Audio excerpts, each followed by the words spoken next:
Hello everybody, welcome back to the channel. Let's talk about understanding your financial health and wealth in the single best way I think there is to track it. And I stumbled across this by accident. It is not budgeting.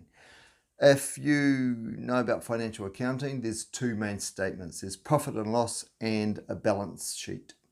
And we're talking more sort of balance sheet sort of angle. And if you don't know, and this is why I hesitated, if you don't know about balance sheets, you don't need to. This is it. Here is the advice that really worked for me that I stumbled across. I started to take a balance sheet weekly of my financial position.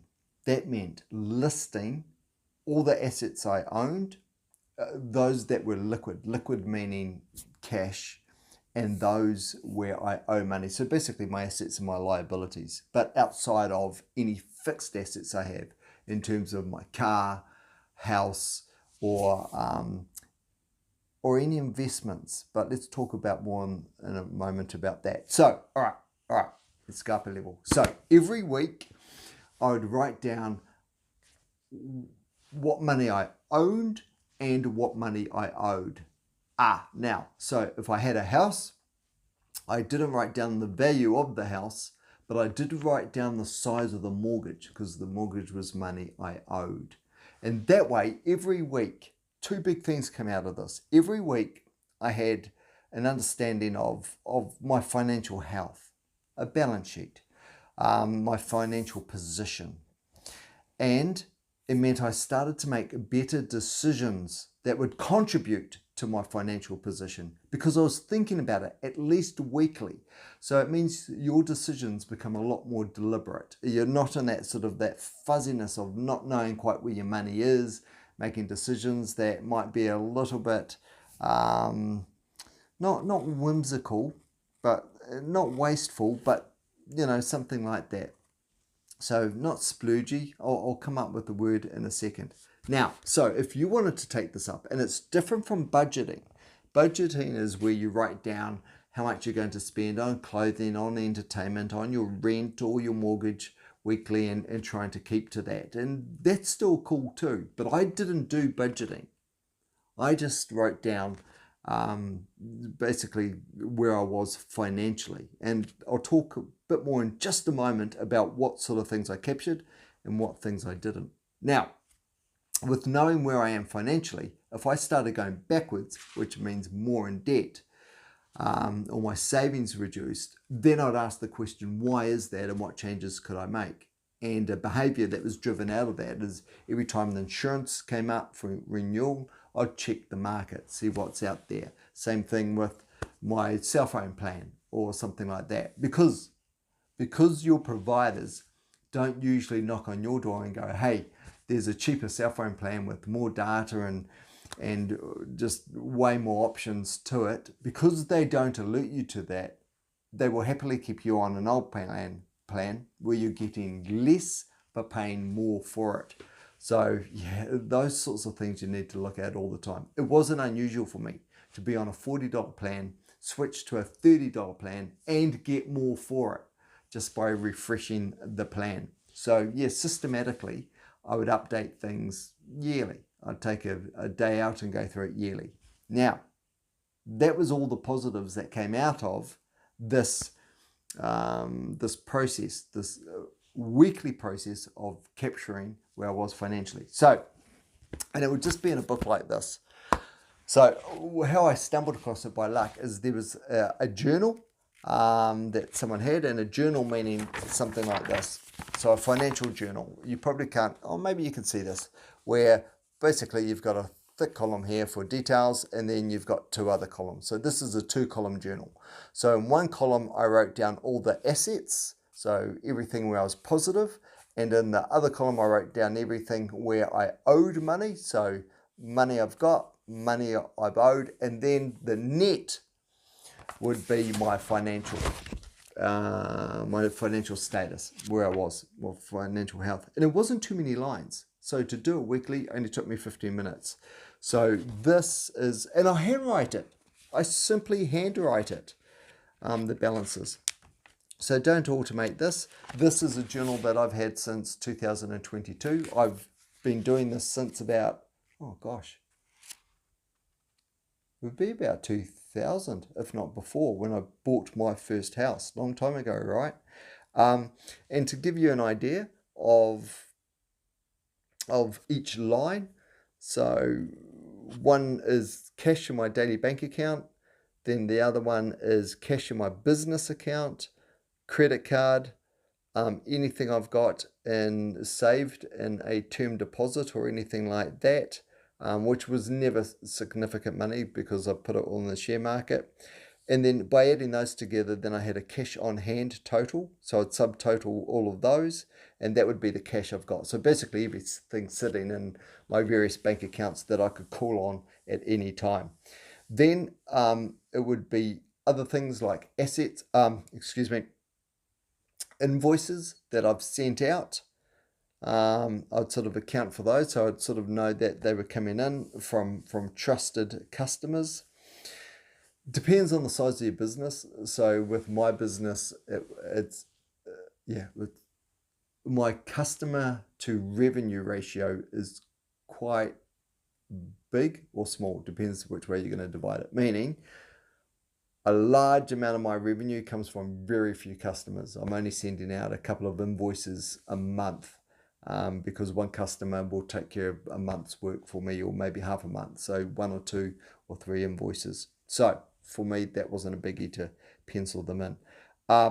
Then I'd have in here tax provision. So by putting in the invoices, so say an invoice was for, and it won't be, but let's just go with this. Say an invoice was for $1, then I'd put 50 cents in my tax provision, meaning I'm sort of accounting for what I need to pay in terms of tax in New Zealand GST, which is your sales tax. So your tax on your revenue, tax on your sales, ACC levies we need to pay, and all that other stuff. It's less than 50%, but what I'd do is allocate that money. So the tax provision was that money that I'd allocated. So by having all my cash minus my credit card balance or balances, and then invoices coming in, then tax I have to pay, making a note of that, that relates to those invoices. So every month I'd add those invoices, but take off half for the tax provision, and then any other bills that had popped up. So once a bill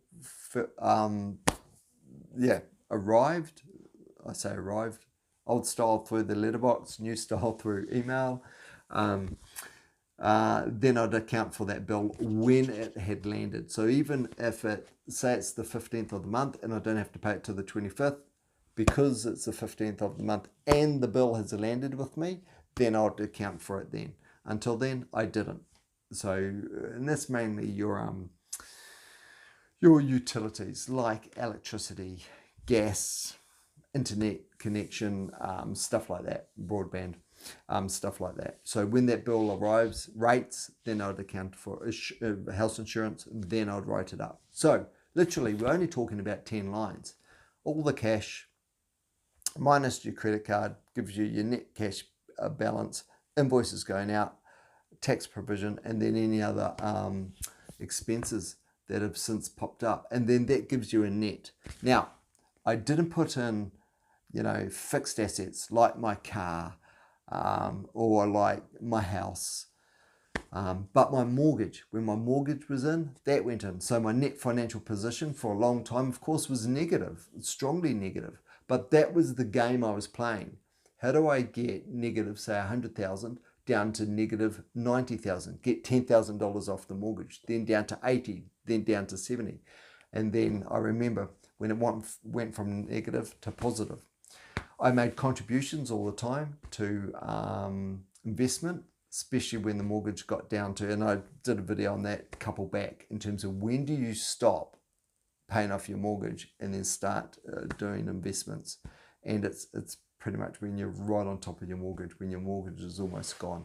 Get rid of that first. But anyway, there's a whole video on that, and I'll do another one coming up, because I think with AI we can do some pretty good calculations on when would be the best point for you as it's quite a personal thing and it depends on a lot of factors. But as I say, a couple of videos back, I cover all of that. Right, where was I going? So investments, I wouldn't put my investments in there because investments, as you know, fluctuate every day, every week. But I'd contribute to them and I'd forget about it. Meaning, if I had then got up to say $27,000 cash in my bank, then I'd take $20,000, put it in my investments, and then I'm back to $7,000 cash. And then my net, at the end of the week, I look $20,000 poorer. That's fine. That becomes my new baseline. I didn't lose any sleep over the fact that I took that $20,000 lump and I put it in investments. I don't need that book anymore. I can let that fall off my knee. Put it in investments because what I'm tracking is my net worth by those factors that I included, my net worth week in, week out to make sure it's always going in the right direction. So if I've got a big mortgage, it's getting reduced faster than is planned. That's going in the right direction. If I'm in positive in terms of cash, mortgage is paid off and now I'm saving money as long as it's going up. So yeah, if I've got 27,000 one week, but then I put 20,000 into the investments and I'm down to 7,000 net the next week, that's fine. As long as the week after it's, 7,200 or 7,400. Sometimes, something happens. Your car blows up and then you got to buy a new car and you take that hit. But because I was sort of gamifying it every week on a Friday afternoon, writing down what money I have and what money I owe and what's my net position, then it just, as I say, it really made a massive difference. In fact, I can't overstate the difference it made for me to stay focused on my money and where it's going. But yes, I didn't put lines in for, and forgive me, I'm repeating myself now, for my car, for my house, and for my investments. Because my investments up and down every week. I could be up 20,000 one week because of the markets, and then down 15,000 the next week, then up 7, then down 10, whatever. There was no point. I just know that it was about increasing my cash as much as I could, then putting it into the investments and then just going again, which is the position I find myself in, and thankfully and gratefully at the moment. So that was it. 15 minutes every Friday, recording all the cash that was in my bank accounts, all the bills that I needed to pay, including my credit card, and anything else that popped up, like your utilities. And if I had my mortgage, I included that. So what was the balance of my mortgage, the principal amount that I needed to pay off? And I added that in. So yeah, for when I started this, for the first 10 years, I was in negative. But it was all about just focusing on getting that negative down to zero. Now, that didn't mean I had such a frugal lifestyle that I didn't enjoy my life. For me, I was just into cycling. So I did have a nice road bike and I just rode a lot. And that was most of my entertainment and I loved it. I enjoyed it. So, but what it did mean is I didn't do a heck of a lot of traveling. But yeah, I mean, everyone, you make your own call. You make your own call. But that, and oh gosh, I do make some really boring videos, I suppose, and this falls into that boring category because I can hear how dry it is. But honestly, that was one of the biggest changes in terms of just financial control and making sure I wasn't frivolous with my money. And was that the word I was looking for before? And yeah, and just giving me the focus. And if you've got a partner, making sure that you're on the same page with this. Look, the one rule I had was I have to spend less than I'm earning. That was it. That was it. Because it just makes mathematical sense, right? If you're spending less than you're earning, then by and large, you're up. Every week, if you spend less than you earn, you're up. So if you're not, you've got to find a way to reduce what you're spending or increase what you're earning to give you that buffer. if you're doing that, irrespective of how much money you're earning, if you're earning, let's come up with a real low number, $20,000, but you're finding a way to live on $15,000, you're richer than someone who's earning $1 million, but it's costing them 1.1 per year to live. One's going forward, one's going backwards. So it's that simple. It really is. And I've come across a lot of people, I remember in the early 2000s, and they thought they were rich because they had 1.2 million bucks to their name, but they had a $1.1 million loan. It's like, you're not a millionaire. You got $100,000 and of I suppose of capital, but with what you've got the loan against, there's a lot of variability, and so there's a lot of risk that comes with that. And I laugh because I'm too uncomfortable with that. This is a personal thing. This is a personal thing. But there's no way, if I had $200,000 to spend on a house as a deposit, I wouldn't be buying, it's a me thing, I wouldn't be buying more than, and the market is tough. I know it's tough almost worldwide, but I wouldn't be buying anywhere near, even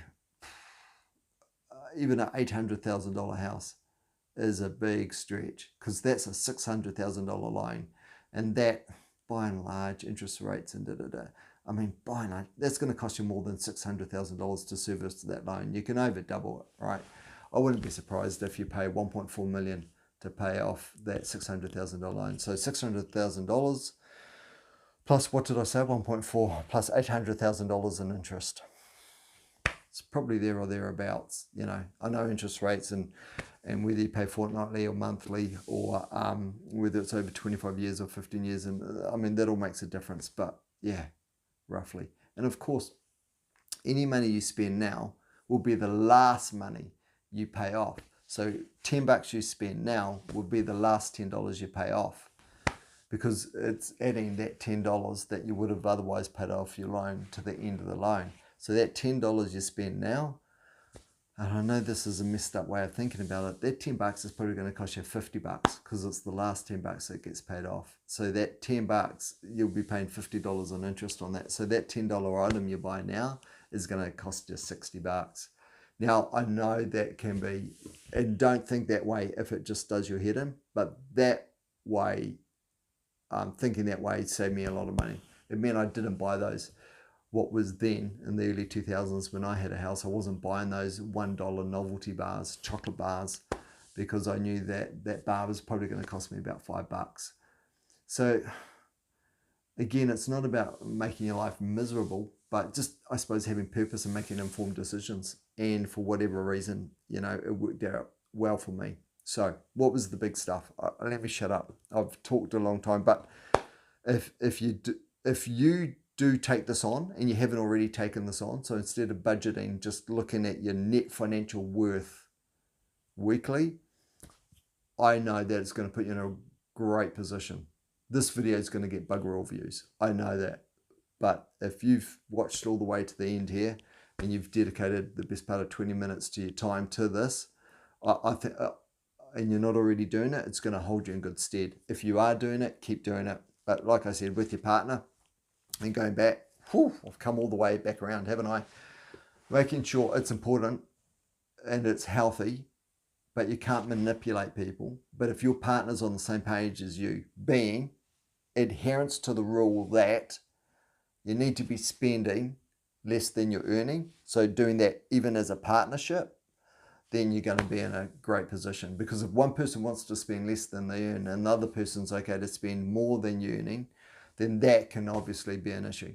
So yeah, your partner has to be financially sort of aligned with you too. So now, I'm not going to give you any advice on that conversation if you're in two different worlds, but and the cost of money. So that example I gave you in terms of the last $10 you pay off is going to cost you, easily $60. Easily. I need to do the maths on that. I'll run it through AI. Let's do the maths. If you want to do it, jump into ChatGPT and you type in something like, if I had a $200,000 loan, whatever you've got there, and I'm paying it off over the next however many years, say 17 years, and I'm paying it off fortnightly, and my fortnightly payments are, you know, X, put in what it is, or just say that the plan means that you're paying it off in 17 years, what interest am I paying on that last, say you put in $100, on the last $100 of the loan? What would be the interest component of that last $100? And that will let you know now what that last $100 is costing you. Because the money that you pay off now is paid off, it's gone, it's only had one hit of interest. But that last payment, that's the one that's been, interest has been calculated on all those years. So you want to bring the back forwards. If you can, you know, pay off a 25-year loan in 20 years, you're saving a huge amount. Pay it off in 15 years, saving a huge amount. The other thing I remember too is when I was aggressively trying to pay off my mortgage, right at the start, you know, I was paying off, let's do it as $100, right? So then we got a nice ratio. Every time I was paying $100, it was like $7 of principal, $93 was interest. Now, it took me a lot of effort to get it to 50-50. So every $100 I was paying, it was $50 principal, $50 interest. But once I hit that point, I remember just, I mean, it is like an exponential curve in terms of the amount of principal, the principal component. So once you get to 50-50, you're not halfway there, you're way over halfway, because that $50 you're paying off now is 7 times more powerful than the $7 you were paying off right at the start. So things get faster and faster. And that just made me get even more aggressive. And I got on top of it that way. And it was, let me wrap this, it was all driven by doing the monthly, the weekly financial status. It only took me 15 minutes. Just write down all the bills you got to pay. Keep it cash based, all the bills you got to pay, all the cash that you've got. And everything came out of that, you know, making good financial decisions, wanting to increase. It's almost like, I mean, how many matchboxes do you have now in your home? And it's probably not many, if any. But if you were a matchbox collector and you started a year ago, how many matchboxes would you have in your home now? Way more, right? 50, 100, 150 different match boxes or match books or whatever. Remember when people used to collect them? And that's because of the focus on them. Once you decide you want to collect something, do it. And all you're doing with this is you're focusing on collecting money. That's it. That's it. It's not about getting greedy or anything like that, or it wasn't for me. It was about being in a safe place where I can feel content with where I'm at financially. Yeah, that's it. All right, I do feel weird about making these videos because I'm sharing my experience and it feels quite personal in a way, but I know it's quite powerful because it's put me in a good place. But as soon as I say that, it's put me in a good place, it feels weird that I'm posting this in such a public forum because, yeah, it's just a personal thing. But the only solace is I know barely anyone's going to watch this video, close to no one. So if you have, thank you very much. If there's something in it for you and you haven't already subscribed, please hit subscribe. It helps me out for the following videos. Because, yeah, I'm not generating any revenue off these, of course. But, of course, if my subscriptions go up, then, yeah, maybe it can be worth my while. Thank you so much for being part of this video. Hit like, hit subscribe. I will catch you in the next one. If you have any questions, I will answer them because I've got barely any subscribers. So it's easy for me to answer questions now. So this is where it's sweet. So if you have hit subscribe and you ask me a question and do it in the comments, I will answer you and I'll give you an honest and thoughtful answer. All right, take care. Catch you in the next one. Bye.